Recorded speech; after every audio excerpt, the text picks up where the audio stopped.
Meskipun didukung oleh senjata NATO, Ukraina tidak akan berdaya melawan Rusia yang ganas. Mantan penasihat senior Pentagon yang juga eks-penasihat pemimpin Tibet Dalai Lama, Edward Luttwak mengatakan Rusia tak bakalan bisa dibendung jika Ukraina berjuang sendirian. Senjata-senjata yang dipasok oleh NATO pun hanya bisa mencegah kerugian lebih besar dari gempuran pasukan Vladimir Putin. Aritmatika dari hal ini tidak dapat dihindari. Negara-negara NATO akan segera mengirim tentara ke Ukraina, atau menerima kekalahan besar, tulis ahli strategi militer Edward Luttwak dalam sebuah opini yang diterbitkan media online Inggris Unhcr. Inggris dan Prancis, bersama dengan negara-negara Nordik, diam-diam sudah bersiap untuk mengirim pasukan, baik unit elit kecil maupun logistik dan personel pendukung yang mungkin masih jauh dari garis depan, tulis Luttwak. Luttwak meyakini jika Ukraina tak akan dapat apa-apa dalam peperangan ini tanpa pengerahan pasukan langsung karena terlepas dari kuantitas dan kualitas senjata yang dikirim ke Kiev. Pasukan Ukraina kalah jumlah dibandingkan Rusia, kata Luttwak.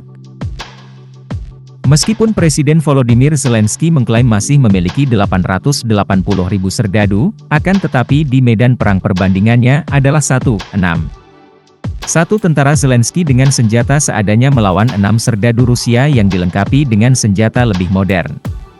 Ini berarti kecuali Presiden Rusia Vladimir Putin memutuskan untuk mengakhiri perang, pasukan Ukraina akan terus terdesak, sehingga kehilangan tentara yang tidak dapat digantikan. Edward Luttwak ikut, nimbrung, memberi komentar tersebut setelah Ukraina semakin terdesak dan Rusia telah menguasai sejumlah wilayah lagi dalam beberapa pekan belakangan. Para pemimpin Barat tak ingin pasukannya dikerahkan ke garis depan. Mereka bersikeras bahwa mereka dapat memastikan kemenangan Ukraina dengan memberikan bantuan ke Kiev. Hanya Presiden Prancis Emmanuel Macron menyatakan pada bulan Februari bahwa pengerahan pasukan langsung oleh anggota NATO tidak dapat dikesampingkan. Jika Eropa tidak dapat menyediakan cukup pasukan, Rusia akan menang di medan perang, dan bahkan jika diplomasi berhasil melakukan intervensi untuk menghindari kegagalan total, kekuatan militer Rusia akan kembali ke Eropa Tengah, tambahnya.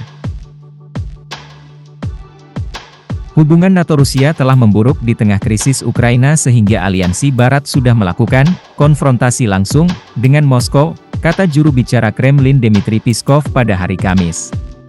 Putin telah memperingatkan bahwa NATO akan berisiko memicu konflik nuklir jika anggotanya mengirim pasukan ke Ukraina. Profil Luttwak pada bulan Desember 2015 oleh The Guardian menjulukinya sebagai Machiavelli dari Maryland. Kini ia berusia 81 tahun dan dilaporkan telah menjadi penasihat klien mulai dari Dalai Lama hingga Perdana Menteri Kazakhstan. Meskipun merupakan pendukung keterlibatan Barat dalam konflik tersebut, Luttwak dimasukkan ke dalam daftar hitam Ukraina pada tahun 2022 karena berpendapat bahwa Kiev tidak dapat secara realistis berharap untuk mengalahkan Rusia dan menggulingkan Putin.